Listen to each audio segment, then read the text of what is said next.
বাবু নিতাই রায় চৌধুরী আমার সাথে আমার অফিসে দেখা করতে গেছিলেন, যে আমাকে বলছিলেন আপনি আমার জন্য একটু কাজ করে দেন। তা আমার তখনও একই কথা আমি ওনাকে বলেছিলাম যে আপনি যে নির্বাচন করবেন আপনার সাথে তো কেউ নাই।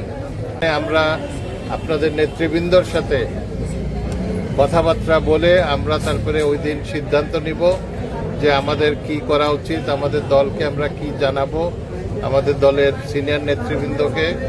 সেই দিন আমরা ইনশাআল্লাহ খোলামেলা সব কথা আপনাদের সাথে বলবো।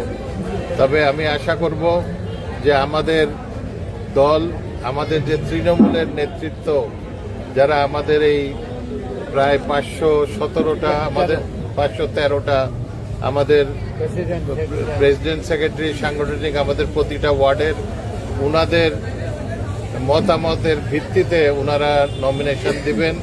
আপনারা তো এর ক্ষেত্রে জেনেছেন যে এই 513 জন এই আমাদের যে ওয়ার্ডের নেতৃবৃন্দ, সভাপতি, সেক্রেটারি, সাংগঠনিক, যারা কিছুদিন আগে, মাত্র কিছুদিন আগে, 2 মাস আগে আমাদের হাইকমান্ডের নির্দেশে একদম ওয়ার্ড লেভেলের থেকে নির্বাচিত হয়ে যারা সভাপতি, সেক্রেটারি, সাংগঠনিক হয়েছেন, ওনারা আমাদের হাইকমান্ডের চিঠি দিয়েছেন যে ওনারা এই যাকে প্রাথমিকভাবে এই কি বলে মনোনীত করা হয়েছে সেটা তারা বিপক্ষে, যেহেতু উনি ওনার নিজের একটা গ্রুপ নিয়ে দল করতেন।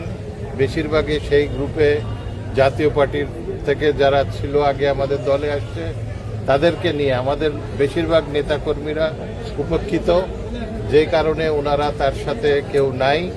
এবং আরেকটা জিনিস হয়তো আপনারা ইতিমধ্যে জানেন যে বাবু নিতাই রায় চৌধুরী আমার সাথে আমার অফিসে দেখা করতে গেছিলেন, যে আমাকে বলছিলেন আপনি আমার জন্য একটু কাজ করে দেন। তা আমার তখনও একই কথা আমি ওনাকে বলেছিলাম যে আপনি যে নির্বাচন করবেন আপনার সাথে তো কেউ নাই। আমার তো জানা মতে প্রতিটা ওয়ার্ডের নেতৃবৃন্দকে আপনি, যেহেতু তারা আমার সাথে একসময় দল করত, এই দলের প্রতিটা ওয়ার্ডে কমিটি আগে ছিল না, আপনারা জানতেন। আমরা এই যে আমার সাথে যারা এখানে আছে, মোহাম্মদপুরে যারা আছে, 4 ইউনিয়নে যারা ছিল, এমনকি শ্রীপুরেও সবাইকে নিয়ে আমরা প্রতিটা ওয়ার্ডে ওয়ার্ডে কমিটি করি। এখন উনার এই ছিল যে এরা হলো কাজী কামালের লোক, যে কারণে তাদেরকে উনি কোনো কমিটিতে রাখেন নাই। তো এখন আপনি কি করে নির্বাচন করতে যাবেন, কাদেরকে নিয়ে নির্বাচন করবেন? আমার যদি আপনার জন্য কাজও করতে হয় তাহলে তো আমার নেতৃবৃন্দর সাথে কথাবার্তা না বলে তো আমি কিছু কাজ, আমার একলার কোনো শক্তি নাই। আমার শক্তি হলো জনগণ। ওই জনগণ যদি এক না হয়, জনগণ যদি রাজি না হয়, সেখানে আমার একলার করার কিছু নাই।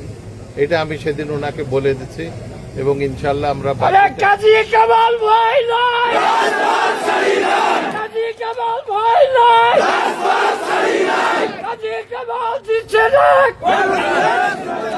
ইনশাল্লাহ 18 তারিখে দেখা হবে। 18 তারিখে আমরা বিস্তারিত এই বিষয়ে আরো কথা বলবো, আমাদের সিদ্ধান্ত তখন আমরা জানাবো আপনাদের সকল।